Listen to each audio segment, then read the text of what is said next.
família, da tua presença. E que sejamos gratos a tudo que o Senhor tem feito nas nossas vidas. Eu quero entregar a vida do evangelista, e ele vai estar ministrando o Senhor.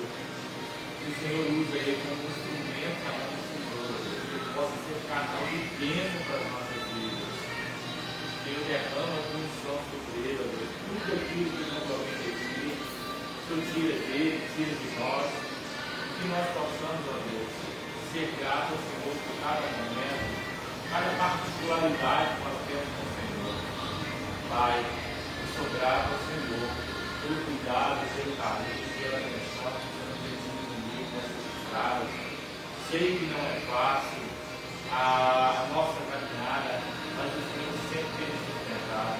Aqui estão os seus servos que saíram, ó Deus, da sua casa para estar aqui cultuando, louvando, aprendendo mais a palavra do Senhor, porque dentro de nós há uma necessidade, Deus, de agregar conhecimento a respeito do Senhor, a respeito da paz que o Senhor traz sobre as nossas vidas. Muito obrigado por tudo, Deus. Fala conosco nessa manhã, é o que nós queremos e agradecemos.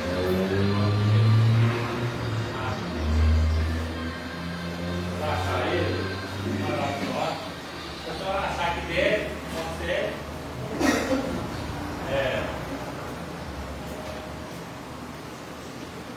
Senhor.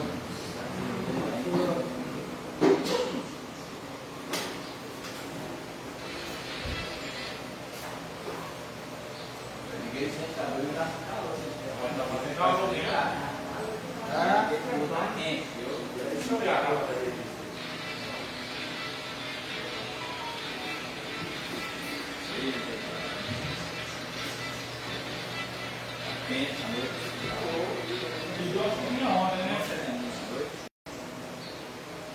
Irmãos, glória a Deus, mais um dia, na presença do Senhor.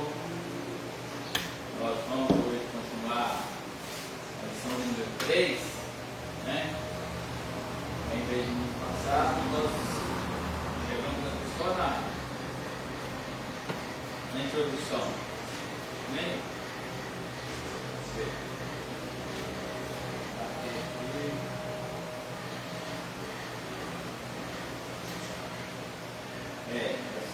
Até a introdução. Aí eu vou voltar um pouquinho atrás do início só para recapitular alguma coisinha a respeito. Lição número 3.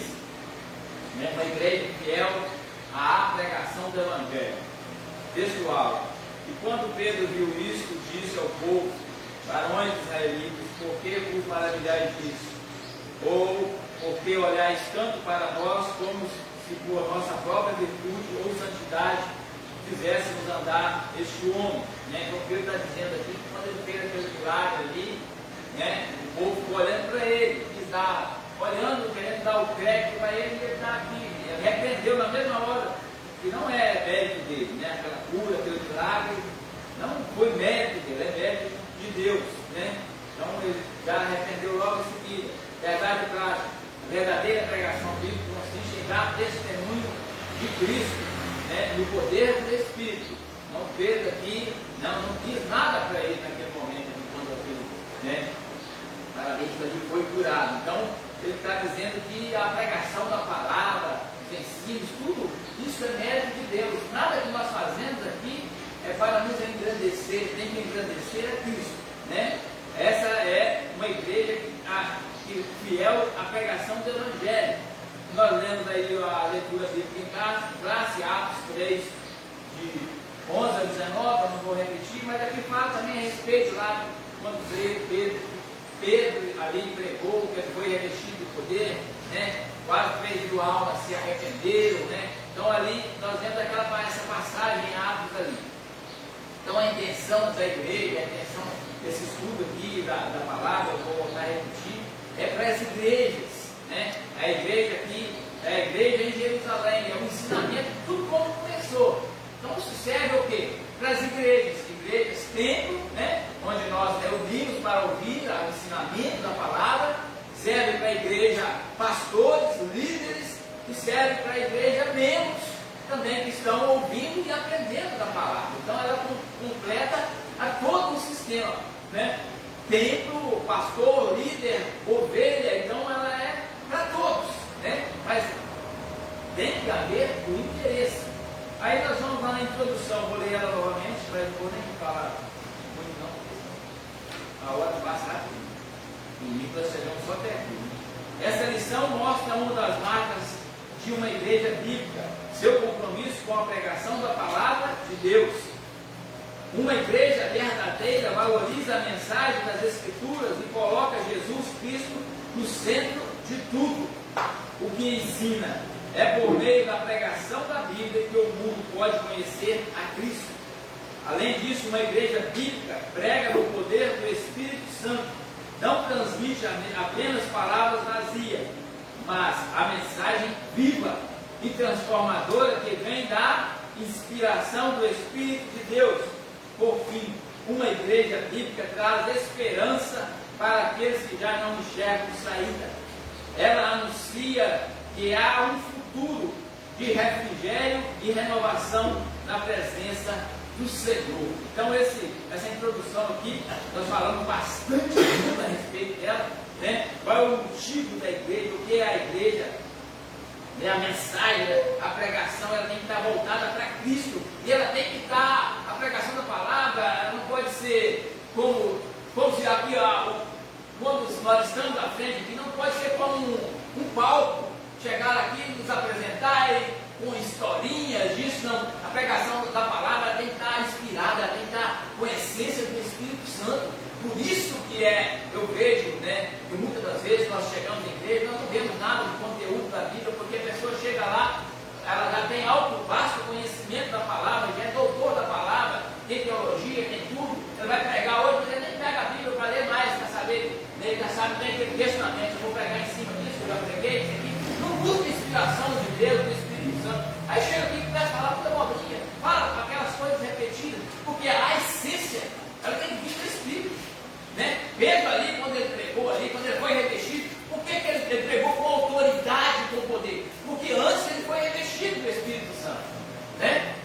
Antes ele foi revestido de poder, para pegar com autoridade, para curar, né? Vai casar ou se converter, ali, mas aquilo não foi mérito dele, foi mérito de Deus, a conversão daquelas almas também, nós vemos na palavra, e eu vejo isso que não é mérito nenhum dele, foi de Deus quem salvou, que arrecadou aquelas almas ali, foi o próprio Deus.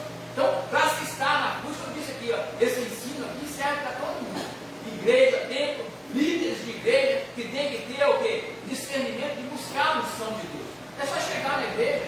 Por isso que muitas das vezes nós erramos aqui também, né? Vou falar de nossa igreja, muitas vezes, né, o pastor agora tem mudado, você vai pregar hoje, eu não concordo muito com isso. Você tem que ter um tempo para você buscar a palavra. É chegar cá, tem que estar preparado, mas não é assim. Não tem como você ficar preparado, nem todo dia você consegue preparar. Então tem que avisar um dia antes, 2 dias, para a pessoa buscar de Deus uma essência para trazer. Quem vem aqui na frente só ir pregar assim, se você não tiver a unção, você vai entrar, sair vazio, quem está aí vai sair vazio. Então tem que estar inspirado. A igreja é isso, é ensinamento aqui, ó, a palavra, esse texto aqui, ela é uma coisa que é para ser seguida. Infelizmente hoje a maioria das igrejas não segue o que está nessa revista. Que lê essa revista, o líder de igreja, ele muda totalmente o modelo de pregação, o modelo de evangelização, o modelo de ensinamento da palavra. Está falando para todos nós, irmãos. E eu volto a dizer, como eu disse no início, aqui aglomera o tempo, aglomera os líderes, aglomera os membros, né? Tem que ter a exposição dos líderes e os membros também, não é porque está sentado, vai ouvir, não. Nós não podemos ficar querendo aí só, tudo que vem nós vamos engolir, não. Nós temos a autoridade, o direito de querer saber, de nos empenhar a saber da palavra, para nós podermos receber. Nós queremos um bom alimento. Nós podemos questionar quando não estamos recebendo um bom alimento. E eu vejo isso hoje, nós vemos, nas grandes igrejas. Nossa igreja não tem esse problema, que é pequena. Você conhece todo mundo, você introduz todo mundo a palavra. Mas grandes igrejas é difícil. Tem pastores que não conhecem ninguém.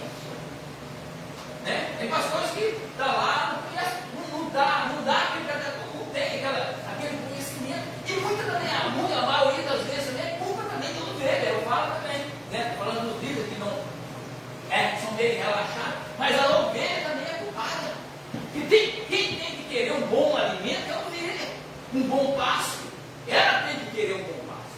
Se ela não está sendo bem alimentada, ela vai buscar o meio de ser alimentada, de se interessar pelo alimento, né? Então, todos são envolvidos. Então, a igreja, quando fala igreja, não é todos, não é especificamente um ou outro, ou membro, pastor, ou líder, qualquer um. A igreja se envolve toda. Então, é isso que vem nos ensinar. Nós precisamos aprender e pôr em prática. É fácil? Não é? É difícil, sim, porque o mundo hoje já vai, a cada dia mais, vai se afunilando, vai ficando difícil mesmo. Eu costumo dizer o seguinte: nós, quando eu falar com Deus, a gente tem que andar sempre preparado. Por exemplo, ontem, eu tinha feito um compromisso com a igreja Madureira. Quando foi à tarde, eles me ligaram e falaram o seguinte, lá no Pai São Francisco, falou: pastor, a pregadora não vai vir. Eu podia trazer uma palavra para nós. O que acontece? Eu já costumo estudar umas 3, 4 palavras. Eu nunca sei quando Deus vai me usar para ministrar ela. Aí, quando no dia que eu vou ministrar, eu faço uma revisão para ver se o Espírito Santo vai colocar mais. Porque, por exemplo, eu, o senhor, Diácono Milton, já prego, Diácono João, quem mais aqui prega? Ludmila. O que a gente tem que sempre fazer? Tem umas 2 ou 3 mensagens já engatadas. Por quê? Se eu não ando preparado, por exemplo, o senhor vai ministrar a palavra para mim hoje aqui, uma exposição. Aí acontece um imprevisto do senhor lá, o senhor não pode vir. E aí? O que vai acontecer? Ou o pastor tem que ter uma mensagem ali, ou a Ludmila, ou o Diácono Milton, já uma mensagem engatada. Ele fala o seguinte: se eu for pregar amanhã, eu preparo hoje. Se eu for pregar depois de amanhã, eu preparo amanhã. Você tem que sempre fazer uma revisão. É que todo o trabalho que a gente vai fazer, a gente prepara antes, depois a gente faz uma revisão. Para quê? Justamente para não acontecer isso que a revista está falando. Está acontecendo aqui, fica só enxergando isso.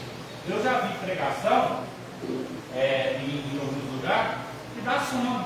Chegou uma mensagem que dá sono. Por quê? Porque trem que não, parece que não sai.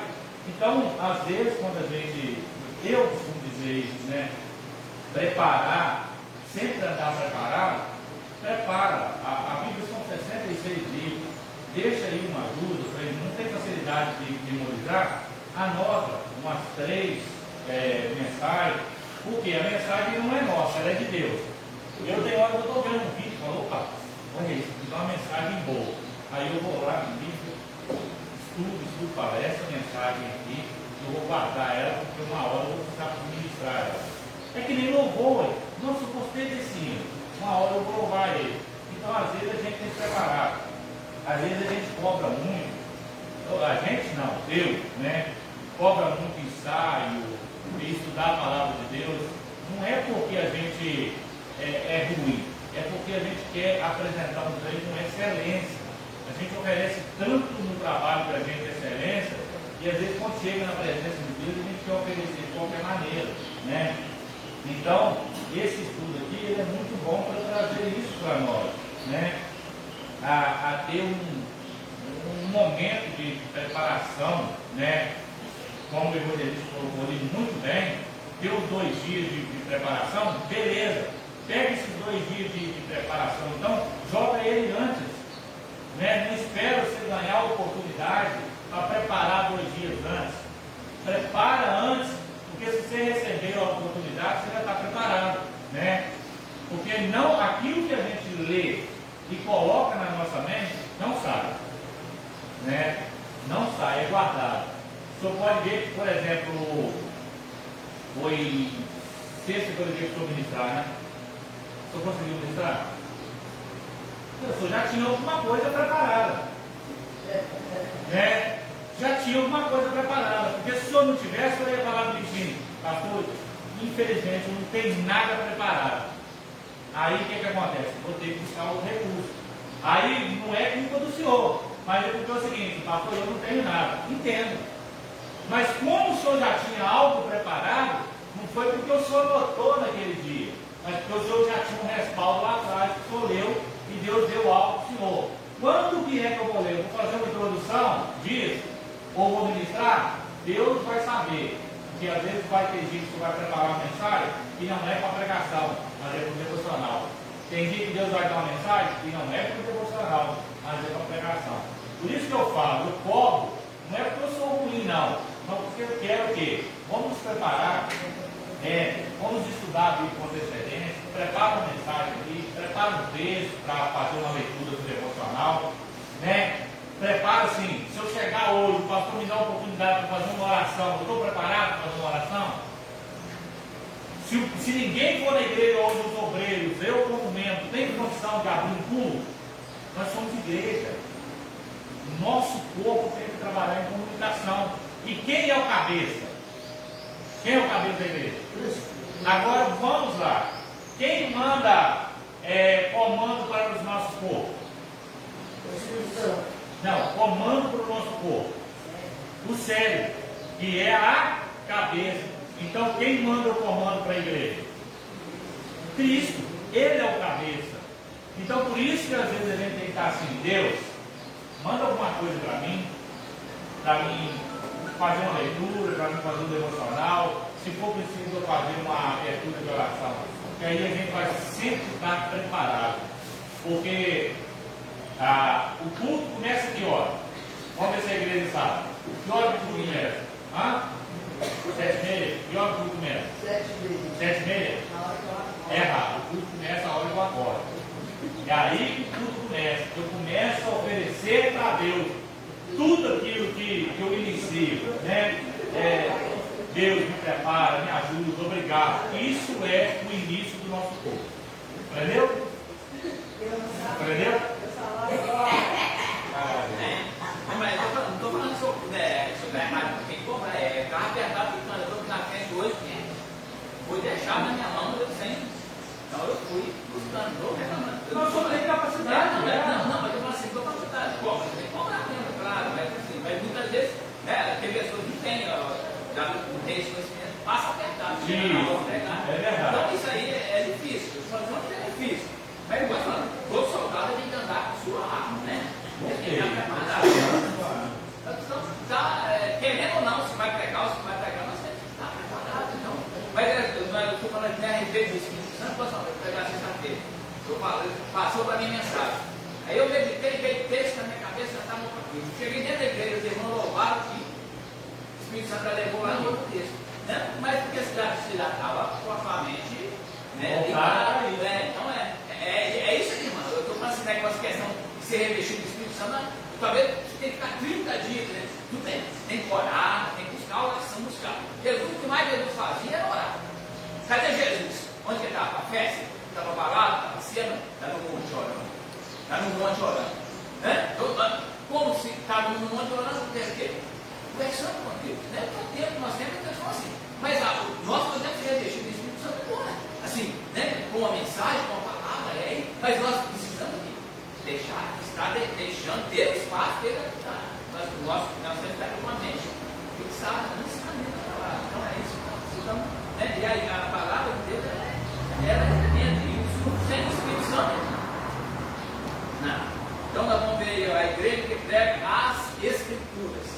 Eu li no domingo passado, nós chegamos só até aqui, né? 1 hora.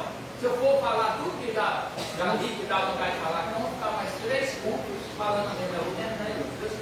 A igreja que é muito gostoso, ele falando isso aqui, você vai ver o que a igreja está nos oferecendo, o que a igreja está deixando de nos oferecer, né? O que nós estamos vivendo, o que o mundo está vivendo, o que a nossa igreja vive, o que a outra igreja vive, o que o povo em geral de Cristo vive. Então a igreja que prega as Escrituras, né? As Escrituras são isso aqui, ó, a Bíblia.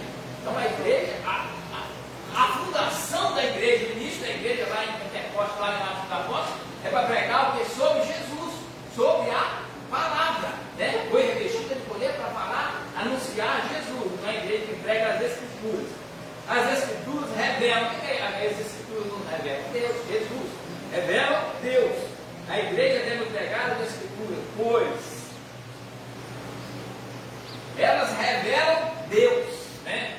A segunda pregação de Pedro, registrada em Atos 3, 11, 26, é um grande exemplo disso.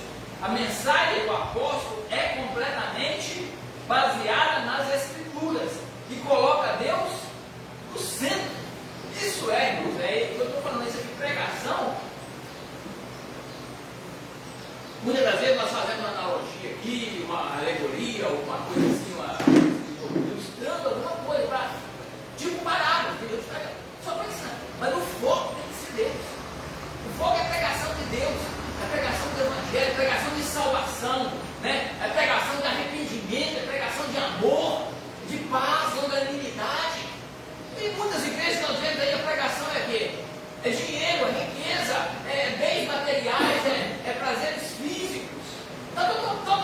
totalmente contrário do que a palavra nos diz.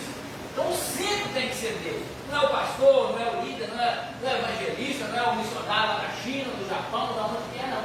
É Deus. E muitas das igrejas, nós vemos, o foco é o líder. Ele está lá e o aplauso, aplaude Jesus, aí aplaude o líder hoje. Aí o aplauso é mais bom, né? Amado mais as criaturas do que o próprio Criador, né? Então o ser humano hoje, o aplauso muito maior é para mim. E esquece Deus, né? Então algo que o estudo nos direciona a Deus, Jesus. Pedro usa trechos nas Escrituras para fundamentar a sua pregação, citando Deuteronômio 18, 15, né, a 19, o que vai falar aqui? Vai falar de Deus, né? Então vai falar, então as pregações dele sempre citando a palavra, citando o Evangelho, citando aquilo que estava nas Escrituras. É isso que nós precisamos, né? Pregar o quê? O que está dentro da palavra. Não pregar aquilo que está lá no mundo, lá que no mundo está acontecendo lá. Muitas vezes nós falamos, mas o foco da pregação, do ensino, é a palavra de Deus, né? Citando Deuteronômio de Gênesis 22, 18, há também uma conexão com os Salmos, também Daniel, né? Além disso, Pedro mostra que Deus sempre esteve presente e agindo na história do seu povo. Atos 3, da mesma forma que os autores da Bíblia falavam sobre a revelação de Deus ao longo dos tempos. Então a pregação ela tem que ser voltada para Cristo, para Deus, o ensino da palavra. Dentro, o foco tem que ser o quê? O Evangelho, a palavra de Deus. Então nós precisamos, o foco de toda a pregação da palavra na igreja é Jesus, é o Salvador. As Escrituras testemunham de Jesus. 2, né? As Escrituras testemunham de Jesus. As Escrituras apontam para Cristo. Jesus disse que as Escrituras davam testemunho dele, né? Cristo é o centro da Bíblia. Essa era também a compreensão do apóstolo Pedro. Segundo suas palavras, os profetas anunciaram antecipadamente o sofrimento de Cristo. Atos 3,18. A pregação de Pedro invocou o testemunho das Escrituras para mostrar que a rejeição de Jesus e sua morte não foram por acaso. Não aconteceu assim, vai se vivendo e isso vai acontecer, vai acontecendo, vão vivendo, vai acontecendo. Não, né? Isso já havia sido predito pelos antigos profetas, já havia sido anunciado que Jesus viria, né? Que o Filho de Deus viria, que o Salvador viria para salvar o seu povo, né? Então isso não aconteceu. Nós precisamos ter um foco na palavra, nos acontecimentos que nós vivemos nos dias de hoje, nas igrejas, em nossas vidas. Não é algo que é uma consequência disso, daquilo. Não, isso já está tudo programado, já foi tudo predito, já foi tudo anunciado, né? As coisas do mundo, as coisas que estão acontecendo, tudo já foi o quê? Anunciado. Então isso aí não é algo que é sorte, esse negócio, não. Todas as Escrituras, tudo que está aqui já foi anunciado, já está nos movendo, nos ensinando. Então tudo que fala sobre Jesus já foi pregado, né? Já foi anunciado. Então a palavra, o ensinamento da palavra da Bíblia, isso já foi anunciado. Como eu disse aqui na sexta-feira, conversando com o rapaz, ele está falando que se vai vir outros avivamentos, se vai vir outra coisa aí, nós vamos esperar outra coisa, outro avivamento.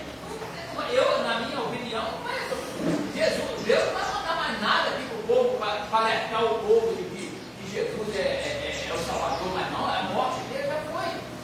O anúncio já foi ali, já foi feito. O que o povo mais está querendo? Para acreditar que Jesus é o Salvador, que Deus vai voltar, que Jesus vai vir de novo levar o seu povo. Então pessoas ainda que estão esperando aí algo acontecer para poder.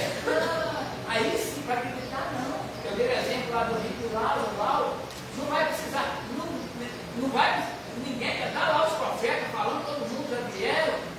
Se sair um outro, ressuscitar e vai falar, mesmo assim o povo não vai acreditar. Então não vai, eu acho que Pedro não vai, eu, na minha opinião, não vai raiva, é Deus mesmo, o mundo é Deus. Na minha opinião, não vai ter. Eu acredito que não. A mensagem já está aqui, ó. O avivamento é a palavra, né? É o conhecimento da Bíblia. Esse é o avivamento que nós recebemos depois, né, que Jesus veio, nós vemos aqui. Esse é o nosso avivamento. Nós queremos avivamento, nós temos que entender a palavra, buscar o conhecimento, discernir a palavra. Ela falou: o avivamento é aquilo, é a presença. Este vou para o Pai e enviarei o Consolador, o Espírito Santo, ele vai testemunhar de mim. Ele vai testificar que eu sou Jesus, que eu vim para salvar a igreja, para salvar o teu povo, o meu povo. Então não vai, eu não acredito mais que vai acontecer um fenômeno aí para os evangélicos, para o povo aceitar Jesus novamente. Eu não acredito nisso mais. Entendeu? O que teria que ser feito já foi feito. Jesus já morreu. Aquele que crê será salvo, aquele que não crê.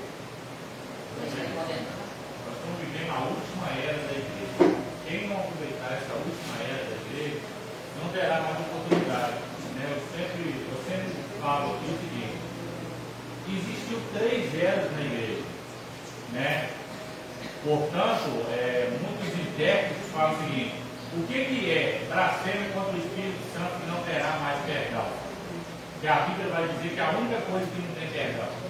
Nós vivemos a era de Deus, aonde Deus sustentou o povo, Deus libertou o povo, Deus enviou reis, Deus enviou sacerdotes, Deus enviou profetas, a era de Deus.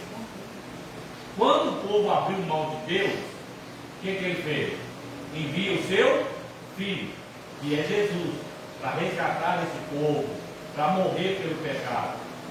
Quando o povo sacrifica Jesus, Jesus fala o quê? Vou enviar outro Consolador. E esse outro Consolador é o último da esfera da Trindade: Pai, Filho e Espírito Santo. Então nós não precisamos esperar coisas extraordinárias agora vindo, porque a coisa mais extraordinária que foi vinda e foi enviada é o Espírito Santo. Quem perder essa era do Espírito Santo, por que a Bíblia vai dizer lá no livro de Apocalipse que quando o Espírito Santo for tirado, as coisas vão ficar mais difíceis? Difícil de se converter, difícil de pedir perdão pelo pecado, porque é a última era. Nós ainda temos o Espírito Santo, que ele que nos convence do pecado, ele que nos mostra o caminho errado. Mas quando ele for tirado, já era. Então o senhor fez uma boa colocação aí, né? Parar de ficar esperando acontecer algo extraordinário, porque a coisa mais extraordinária que podia ter acontecido, que aconteceu, foi a enviada do Espírito Santo. Se perder essa era, meu filho, já era, sem chance, né? Dificulta mais um pouquinho. Vamos ver uma coisa, perguntar, uma coisa, acrescentar. 3. As Escrituras confrontam o pecado. Não, isso é algo que precisa ser pregado, precisa ser confrontado, é o pecado. E é algo que raramente, quando você vai em igreja, né, outras igrejas, ou muitas vezes na igreja, é algo que muito se deixa a desejar, é a respeito do pecado. Porque, querendo ou não, todos nós somos pecadores, né? Nós pecamos, mas nós nos arrependemos, nós já conhecemos, nós temos buscado o conhecimento da palavra. A nossa igreja, que ela é madura, bem a respeito do Evangelho, né? O ensino é pregar, mas algo que nós temos é confrontar o pecado. Porque nós, o ser humano, nós, o ser humano, eu, você, nós, quando somos confrontados com algo que nós sabemos que estamos errados, nós não gostamos. Se eu estou ali dando uma fugidinha de lado, chega alguém, eu vou, sabe, eu sei que eu estou errado, né? Mas aqui vai dar uma fisgadinha na minha, porque nós somos humanos, todos nós, não, mas isso precisa se falar, porque muitas das vezes nós somos, como se diz, nós somos coniventes com isso, e muitas vezes, né, o pregador ele é conivente com falar isso aqui assim. Pode ter algum irmão que está passando por isso, ele vai ficar chateado. Mas é melhor ser confrontado. Ele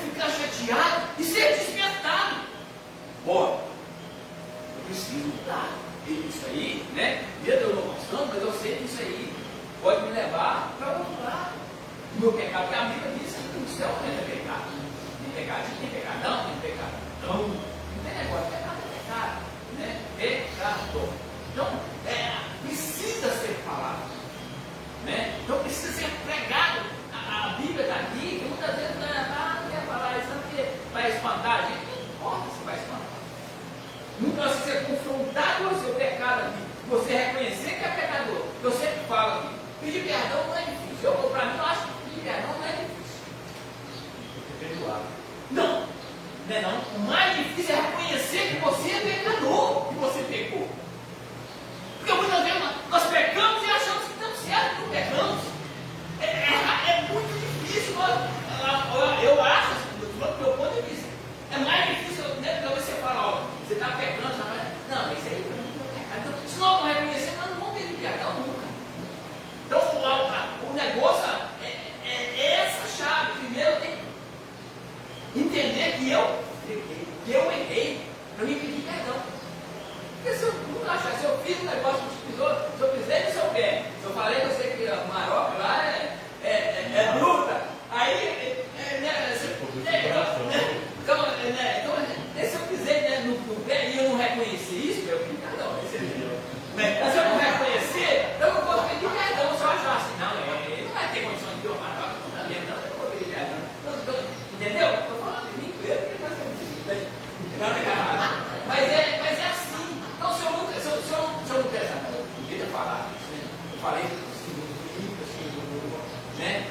Claro que o fundo dele lá ele perdoou, né? O fundo é o sentimento. Não importa o que é, então, você está entendendo o que é? Então, eu falo para mim, chegar e pedir perdão, não tem muito. Nossa, eu vejo a maioria das pessoas não pede perdão porque eles acham que não pegou. Assim, acham que não ofendeu, entendeu? Então, essa é a dificuldade. Então, as escrituras confundem o pecado. O pecado é isso, você, né, fazer algo que ofende alguém. Você pecado, você distanciar, se você pedra de tropeço para alguém, né? A Bíblia diz que não podemos ser pedra de tropeço para ninguém. Muitas vezes, uma palavra que nós falamos, nós distanciamos a pessoa de Deus, do Evangelho. Isso é muito sério para nós, quando nós falamos algo com as pessoas. Eu já vi muitas pessoas falar assim, eu não vou igreja, né? Fulano enjoado. Assim, tipo, ele foi uma. Né? Ele não foi perto. Pegar a palavra não é perto do texto para ninguém. Então, assim, nesse sentido, ele está falando que perturbou demais, ainda não. Então, não é assim. Então, nós temos que ter a palavra de Deus, tem que ter ordem, tem que saber pegar. Eu, quando converti, a minha vontade quando eu converti, meus colegas de escola, meus amiguinhos, chegavam tudo e diziam, aí, nossa, entendeu? Eu senti essa presença, esse prazer de Deus. Mas depois eu fui vendo assim, ele falava com entendimento. Que esse revestido do Espírito Santo de poder, é que só quem recebe, né, que sabe o que é, a diferença que faz. Então, então nós precisamos, a Escritura precisa, a Escritura, que é a Bíblia, a pregação, quando falamos de Escritura, confrontar o pecado. A verdadeira pregação também mostra o problema do pecado, né? A consequência do pecado, né? O problema do pecado e o confronta. No texto citado, Pedro usa o grego metanoia, traduzido aqui como arrepender-vos. Essa é a palavra. Além do que já conhecido, o sentido de arrependimento, significa também mudança de mente, mudança de direção. Arrependimento é mudança de lado, é mudança de mente. Você achava que isso estava certo, mas o pastor vê que aquilo já está errado. Então, o arrependimento nos traz isso. Lembra de Saulo, né? Quando ele foi revestido ali, teve a presença de Deus, o Espírito Santo ali, viu, né? Deus se apresentou para ele ali, ele mudou, então ele se arrependeu, porque eu fazia isso, agora eu não vou fazer mais, né? Ele achava que fazia certo. Então, essa é a mudança que a pessoa, quando tem a revelação, quando tem o poder, quando é revestido, ele tem que. Porque se você falar comigo, a pessoa aceitou Jesus, mas continua as mesmas práticas, mas não aceitou Jesus, não. Que foi só da boca para fora. Porque quem aceita Jesus, quem tem experiência com o Espírito Santo de Deus, ele não volta lá para o mesmo lugar, não. Ele vai ficar lá, mas ele não consegue mais, porque já tem algo diferente mesmo. E ele precisa mudar.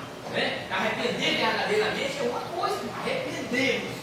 Né? Arrepender algo que tem que haver transformação.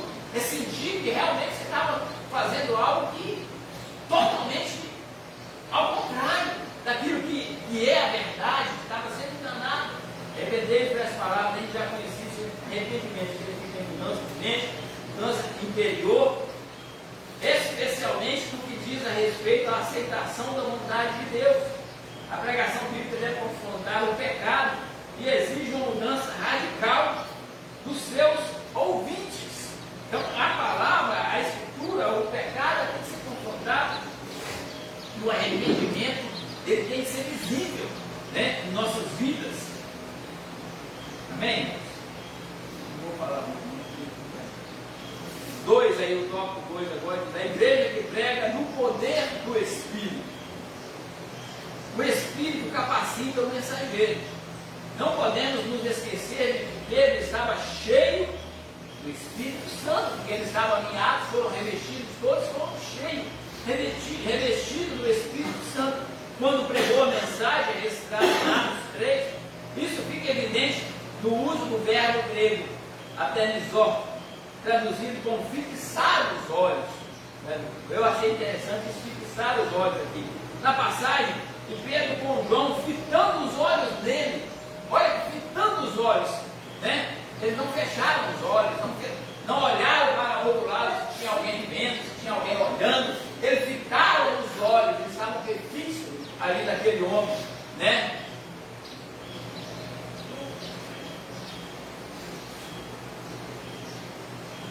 E Pedro e João fitando os olhos nele, lá em Atos 3, 4, o estudioso Strong explica que o Novo Testamento, esse termo é usado para descrever momento de revelação. Quando se fita os olhos, momento de revelação, você aqui é revelado, é conhecimento ou atenção especial, geralmente ligados a acontecimentos divinos ou milagrosos, né? Quando diz fitar os olhos, né? Olho a olho, aqui, ó, é algo, né, de revelação, de atenção especial, geralmente ligada a acontecimentos divinos ou milagrosos, né? Então ficaram fixos, estavam fixados ali, né? Olhando olho por olho, né? Sendo revestido ali, usando fixos 2. Fixar os olhos. Essa mesma expressão também é usada para descrever o apóstolo Paulo cheio do Espírito Santo, quando olhou fixamente para um homem paralítico na cidade de Listra e o curou. Da mesma forma apareceu em Atos 13, 9, quando Paulo, cheio do Espírito Santo, fixou os olhos do falso profeta Elimas para repreendê-lo, retornando o episódio de Pedro. Isso mostra que ele não apenas estava capacitado para curar, mas também estava ungido para pregar, né? O Espírito Santo é quem inspira e dá poder à pregação da palavra. Portanto, pregar não é apenas fazer um discurso, né? Interessante. Pregar é anunciar a mensagem de Deus com a autoridade e a unção do Espírito Santo. Isso, irmãos, é muito importante, porque nós vemos, né, pregações, nós vemos, né, pessoas, não tem problema fazer um esboço, uma mensagem, mas esse cara tem que estar o quê?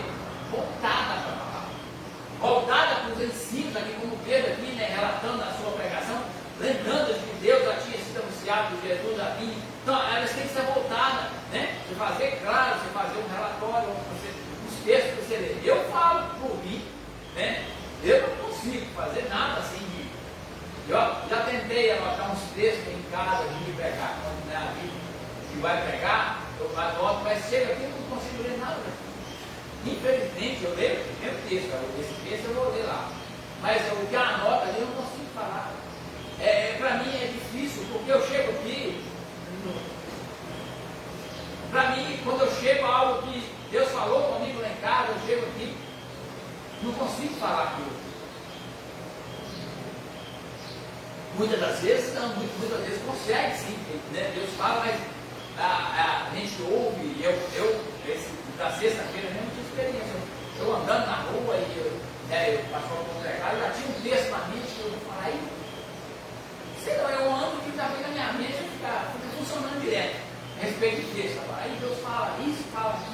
fala aquilo, fala isso, aí chega aqui, já desfalou, mais desfalou. Tem algo diferente, então eu não sei, eu vejo que para mim fazer um relatório, a pessoa prepara isso, mas muitas vezes eu marco só o texto para ler 5 quilos, eu não consigo, não sei fazer isso. Então, né? Então a pregação, não parar para pregar, é apenas fazer um discurso. Esse discurso é o quê? É chegar aqui e falar, não tem bolinha, ficar comentando das coisas, o tempo que nós temos aqui na frente é muito pouco. Né? Muitas das vezes o tempo de pregação mesmo aqui é meia hora, 40 minutos. Né? É muito pouco para falar da palavra de Deus, para falar de Deus. Quando nós fomos na sexta-feira mesmo, eu até passei a orar, assim, não é que eu me empolguei. O texto foi trazendo as mensagens que me deu vontade de parar. Deu vontade de um assunto, um texto puxava o outro e foi levando. Então é gostoso quando você está. Isso não é porque eu sei, não é porque eu nem tenho teologia, não tem nada disso. Eu vejo que é de Deus, é o Espírito de Deus mesmo nos mostrando, nos capacitando. Então nós não precisamos fazer aqui, de pregar é fazer um discurso. Nós temos que ter unção, ser, né, que é uma autoridade, unção do Espírito de Deus. Isso é importante. Mas como que nós somos ungidos? Como que nós vamos ter a autoridade e a unção do Espírito Santo? Buscando, né? Orando, jejuando, né? Pedindo ao Senhor, porque a unção vem de Deus. O poder vem de Deus. Né? Então é isso que nós precisamos do quê? Está trazendo para nós. Ah, não, infelizmente, nós, seres humanos, quando nós achamos que já somos sabedores de certa situação, de certa situação, nós relaxamos um pouco mesmo. Né? Tentando assim, um aprendiz, ele tem, quando ele está começando, ele tem aquele fogo, depois que ele aprende, o fogo apaga um pouquinho. É do ser humano, nós temos que estar vigilantes nisso, porque se nós esperarmos em Jesus, né? Nós vemos o período de Deus, de Jesus, ele não teve esse espelho. Todas as épocas que procuravam, cadê Jesus? Está no monte. Se ele está com os discípulos pregando, ele está no monte orando. Né? Então isso nós não podemos deixar isso se apagar em nós. Né? Mas é isso que nós precisamos querer, buscar, estar sempre desejosos, né? De receber mais, algo mais diferente na nossa vida. Então, isso é algo que nós precisamos estar empenhados. Irmãos, isso é uma palavra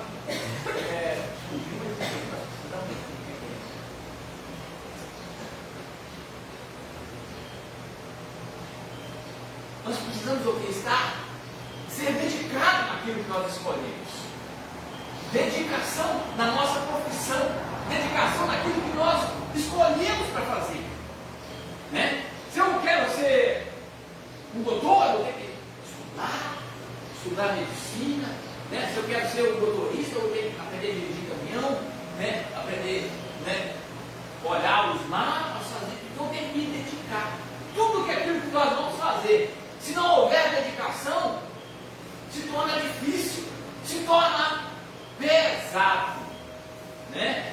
Então é algo que nós precisamos saber fazer as nossas escolhas. Então isso tudo vem o quê? Da pregação da palavra. Né? Porque muitas das vezes eu falo assim, se eu fosse querer, tem algo que se eu fosse querer ser pregador, não sou pregador, mas sempre estar na frente da igreja, se fosse deixar para mim escolher, eu não escolheria. Não era algo. Mas veio me envolvendo, e depois que eu fui envolvido, eu passei a gostar. Principalmente disso, né, de estar aqui. Eu já contei para os irmãos, quando eu era na escola, era menino, era o mais chorão. Qualquer professor, quando chamava a atenção, eu já baixava a cabeça e chorava. Tinha vergonha de falar, sempre bem. Até hoje, os irmãos não me percebem. Eu já me parto muitas vezes. Mas quando eu chego aqui para falar, eu gosto de falar de Jesus. Então, é algo que vem sobre nossas vidas. 3. O Espírito, quer falar uma coisa? O Espírito glorifica a Jesus. Jesus disse que o Espírito Santo o glorificará. Né? Ele veio para o Pai, ele enviou o Consolador, esse Consolador testificará de mim. Então ele vai aqui glorificar Jesus. O Espírito nunca chama a atenção para si mesmo, mas sempre aponta para Cristo. Isso é exatamente o que O que vemos na cura do paralítico da porta formosa em Atos 3. Pedro, cheio do Espírito Santo, não poderia aceitar ser o centro das atenções. Ele deixou claro que o milagre não aconteceu por seu próprio poder ou santidade. Varões israelitas, porque vos maravilhais disso, ou porque olhais tanto para nós, para Pedro e João, que eles estavam na hora, como se por nossa própria virtude ou santidade fizéssemos andar este homem. Então, logo em seguida, Pedro já repreendeu o povo. Não tem que olhar para nós, para mim, né, para João, que ele foi curado por nosso poder, por nossa capacidade. Não, ele foi curado por Cristo, pelo poder que há em Cristo. Da mesma forma, qualquer pregação que tira o foco de Cristo e coloca o homem no centro, não é uma pregação bíblica. Né? Quando nós vemos aqui, né, pessoas na frente querendo, né, chamar a atenção, né, buscar toda a atenção para ele, não é uma pregação bíblica. Isso não passa de um discurso humano. Então nós precisamos estar envolvido nesse tipo de situação. 3. A igreja que prega a esperança vindoura. Né? Qual é a motivação da igreja? Qual é a motivação da Bíblia? Qual é a motivação de nós estarmos reunidos aqui? A esperança vindoura, a salvação de nossas almas. Eu não venho para a igreja mais, assim, talvez até por isso aí, para a vida melhorar, porque não tinha conhecimento. Mas o meu desejo, a minha intenção de estar até hoje, diante de, né, nós temos passando por luta, o foco é a salvação. Né? Muitas pessoas, algumas pessoas questionam, eu nunca fui apegado a esse negócio de dinheiro, de coisas, bens materiais. É bom ter, sim, claro, mas não é o foco. Mas hoje eu estou com 62 anos, não tem foco mais de ficar rico, campeonato, nada disso, né? Então, meu foco hoje é salvação. Você igreja que fala, é prosperidade. Para vir, mas o momento que Deus fez minha vida e eu sou uma pessoa próspera. Eles vão buscar dinheiro. Dinheiro é bom. Quando eu nasci, sou grato a Deus por tudo. Eu hoje considero isso sentido. O que Deus me dá, eu sou próspero, eu considero próspero. E tem gente que vai dar dinheiro dentro, para ter isso, ter aquilo. E para mim, cristão verdadeiro, ele é próspero. A maior prosperidade é Jesus. Então o foco tem que ser esse. Não estou falando de dinheiro, mas a Bíblia diz que se tiver que comer, beber e vestir, tem que cuidar do Santo Espírito. Né? Então não é nada disso. O intuito, nós estamos falando assim, né? Quando nós estamos falando a respeito de dinheiro, de prosperidade, essa prosperidade é mais para o mundo lá fora. Né? Aqui para dentro da pregação da palavra, dentro da igreja, o foco tem que ser salvação. Né? O foco aqui não é cura, né? Não é milagre. Nós devemos receber sim, porque Jesus cura, ele cura hoje, né? No mesmo tempo do passado, não cura menos hoje, porque falta o quê? O que Pedro e João foi revestido de poder, do Espírito, estar no lugar certo, buscar ser revestido de poder, buscar unção, né? Então isso falta muito hoje. Nós temos muitos milagres, muitas coisas, nós temos. Mas esse negócio de levantar, morto, essas coisas hoje, nós temos o quê? Falta isso. Por quê? Por causa de nós mesmos, não é por causa de Deus, não é porque Deus mudou. É falta de o quê? De nossa vida cristã. De nossa vida com Deus mesmo. Então, esse foco aí de buscar prosperidade, é isso aí, nós podemos buscar. A Bíblia não condena isso, né? Mas o foco da pregação que está falando aqui da igreja, da vida, é pregação que para quê? Ela veio aqui, essa Bíblia toda aqui. Ela não veio aqui para mostrar como ser rico, como você também mostrar o caminho da salvação. Prosperidade é algo que vai buscar em primeiro lugar o reino de Deus. O reino de Deus é a salvação. O foco tem que ser lá. As demais coisas aqui, enquanto nós estivermos, vai ser acrescentadas por quem? Por Deus. Quem vai nos dar é Ele. Nós temos que nos dar por satisfeito. Tem que ficar reclamando. Eu, graças a Deus, não reclamo. Não quero nem reclamar. Claro, tem que ter vontade de andar no carrinho novo. Bem, tá glória, Deus está dando. Amém? Então, eu parei no 3 aqui, né? A igreja que pega a esperança vindoura, alerta, uma sociedade diferente é insensível. O apóstolo Pedro já havia exortado os seus ouvintes, na sua primeira pregação, a salvarem-se daquela geração perversa, Atos 2,40. Agora ele reconhece que aquela era também uma geração ignorante, né? Porque não tinha. Por que é ignorante? Porque não tinha o conhecimento. Hoje, muitas vezes, nós não somos ignorantes, nós temos conhecimento. Muitas vezes nós não usamos o nosso conhecimento, né? Mas hoje nós temos, porque nós não somos ignorantes.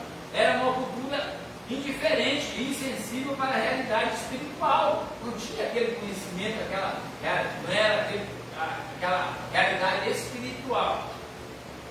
Era, portanto, uma geração sem esperança. Eles queriam ali, você vê, naquela época eles queriam comer, né? Eles queriam comida, eles não tinham terra, eles queriam lugar para morar, aquele povo lá, né? Então a esperança deles era isso aí. Era ter uma cura, tinha uma enfermidade, né? A tal da lepra, não tinha cura, aquele negócio, então curar de alguma enfermidade. A esperança deles era nisso aí. Era, portanto, uma geração sem esperança. A insensibilidade às coisas espirituais é marca daqueles que não conhecem a Deus, né? E a essas pessoas que a mensagem da cruz deve ser pregada, né? Aqueles que não têm o conhecimento. A promessa da segunda vinda. Concluindo a sua pregação, Pedro deixa uma mensagem de esperança. E venham assim os tempos do refrigério, né? Pela presença do Senhor, Atos 3,19. Por um lado, os ouvintes do apóstolo já podiam experimentar a bênção prometida a Abraão, que fora trazida por Jesus, o Messias. Essa bênção, portanto, já era uma realidade. Por outro lado, essas palavras de Pedro olham para o futuro, apontando para um refrigério dos últimos dias, que fora prometido a Israel. Trata-se da futura restauração de todas as coisas. A igreja, portanto, tem uma mensagem de esperança para aqueles que estão sem esperança.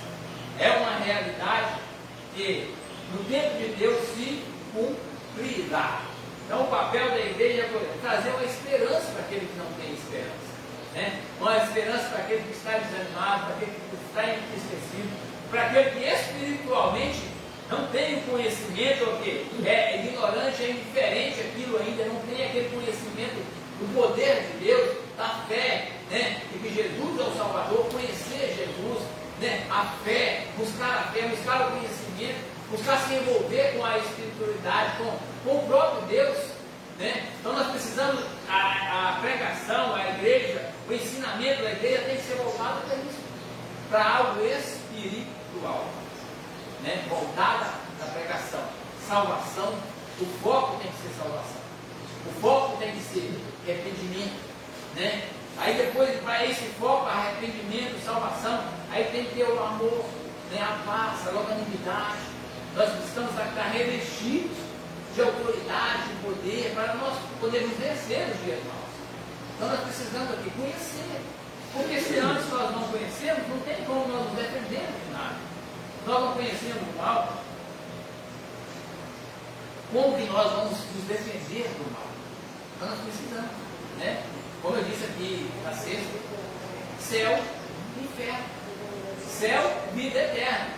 Inferno, morte eterna, né? Morte eterna no sentido sofrimento eterno, não é morte eterna, sofrimento eterno. Então, isso precisa ser falado. Conclusão: chegamos ao fim de mais uma lição.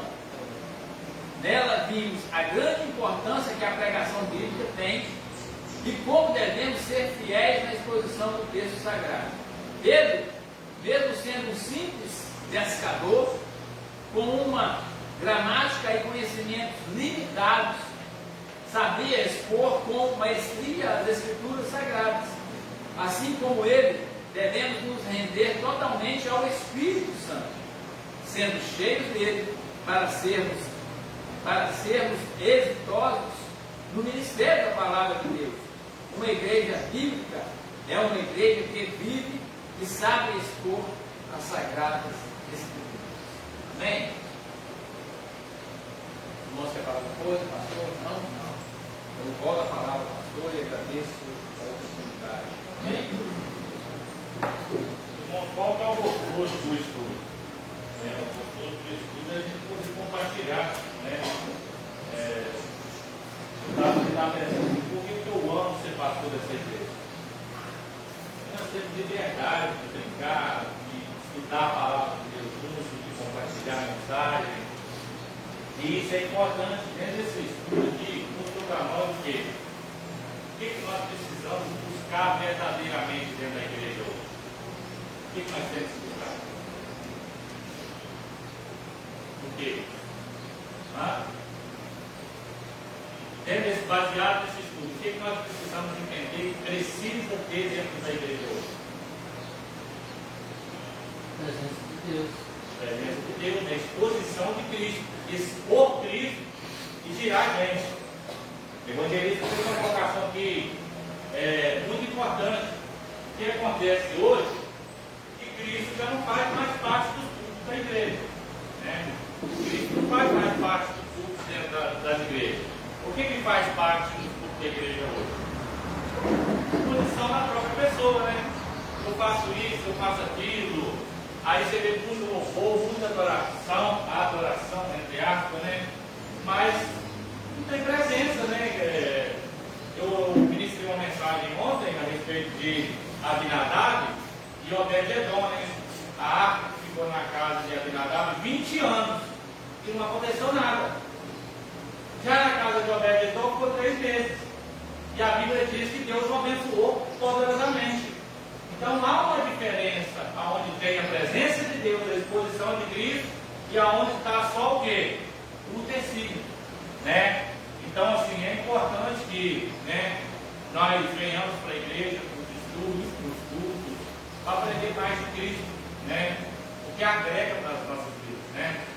Quero agradecer ao evangelista, ele que esse ficou um pouco pesado para ele, né? Ele ministrou 2 estudos consecutivos, né? Ministrou o outro, e esse que seria da Ludmila, ele ministrou também. Então, o próximo estudo agora é a Ludmila, né? Aí, irmão, vem para a igreja, se que falta fazer a corrida só hoje, o Sardim. Ela estava desenhando, viu o problema na bateria, e ela foi e deixou ela ir para a igreja. Ah, tá certo. Né? O Sardim ficou com o bebezinho, né? Dormindo. O bebezinho ficou dormindo. Ah, sim, né? Escala, a Fabiana, o Samuquinha, né? Tá meio perrengue, né? Parece que ele tá com uma quebra, né, meu? Parecendo que a gargantinha tá meio, né? Arruinada. Por isso a Fabiana não veio. O Alas, cadê? Ah, é. Isso. Estão mexendo no mandamento lá da casa do velho, né? Aproveitar para ver se antes da criança nascer já esteja lá, né? Isso. Amém, irmãos? À noite, né, nós temos um culto aí de louvor e ministração profética, né? Vamos vir para a igreja, para lá Deus, né? Louvar e exaltar o nome desse Deus maravilhoso. Vamos colocar a fé, vamos falar a Deus. Agradecer a Deus por esse momento. Quero pedir o Diácono Bill que ora a Deus aí, agradecendo a Deus por esse momento. Amém. Senhor Deus, Pai, eu te agradeço por este momento, para a tua casa, aprendendo mais um pouco de ti. Agradecer pelos dias, Senhor, que o Senhor nos concedeu.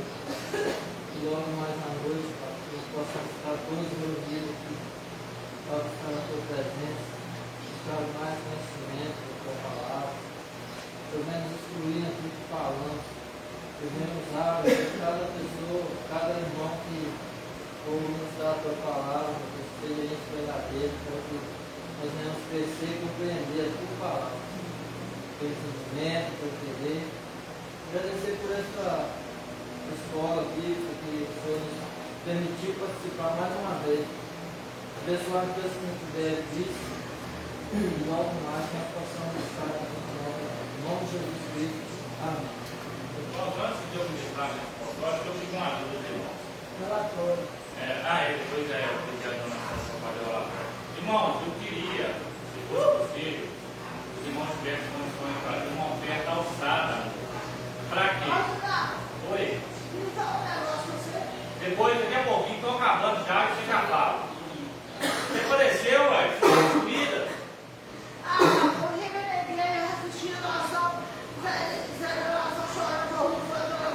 Aí, pois é, mas não pode ser assim. Entra cedo aí que já estou acabando aqui. Essa oferta alçada, irmãos, é para quê? Esses dias, essa semana, eu estou presenciando uma situação um pouco complicada de uma senhora e ela tem meio dia que ela está internada, né? Ela tem uma perna só, ela usa uma prótese. Aí ela fez um cateterismo e agora o médico falou que ela tem que fazer uma angioplastia. E eu tenho entrado no quarto dela e tenho visto que ela não está se alimentando direito, né? Cheguei lá, acompanhei ela no quarto chorando. E eu falei assim, mas por que a senhora está chorando? Ela disse o seguinte, olha, eu fiz o cateterismo, mas só tem que glorificar a Deus, a senhora fez o cateterismo por bem. Mas agora o médico diz que eu tenho que fazer uma angiografia e eu não tenho condições de fazer. E se eu entrar pelo SUS, só Deus sabe quando eu vou fazer. E eu disse para ela, olha, eu vou pedir uma ajuda lá na igreja. Não é uma grande quantidade, mas o que nós conseguirmos, a senhora já ajuda a senhora um pouquinho. Então, se você puder trazer uma oferta aí para nós ajudar ela, né?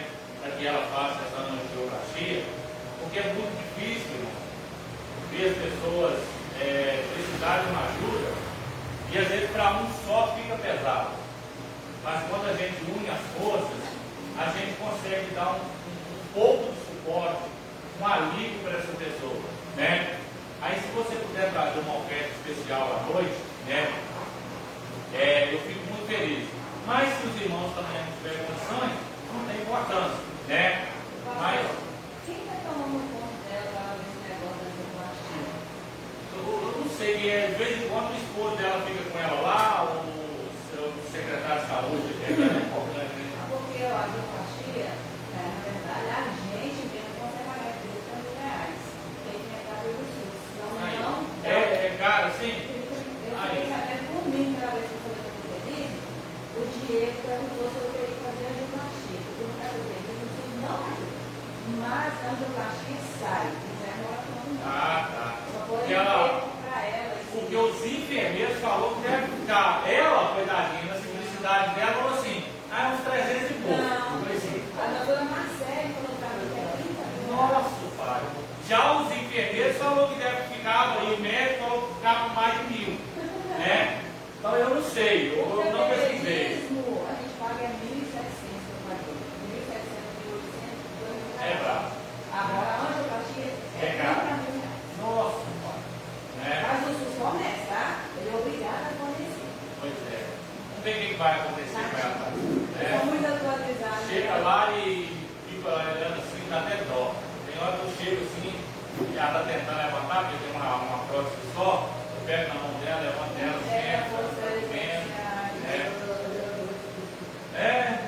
às vezes a mente da gente, ela limita. Verdade. Um relatório para nós, minha querida? 10 presentes, 23 falta, 10,50 de oferta. 10 presentes, 23 falta e 10,50 de oferta. 10,50 de oferta. Amém, meus filhos? Vamos lá? Estenda sua mão. O amor de Deus Pai, a graça do Salvador do Senhor Jesus Cristo, as duas consolações do Espírito Santo, seja com todos, não só hoje, mas para todos sempre. A igreja comprada no sangue do Senhor Jesus, diga amém. Não tem nada.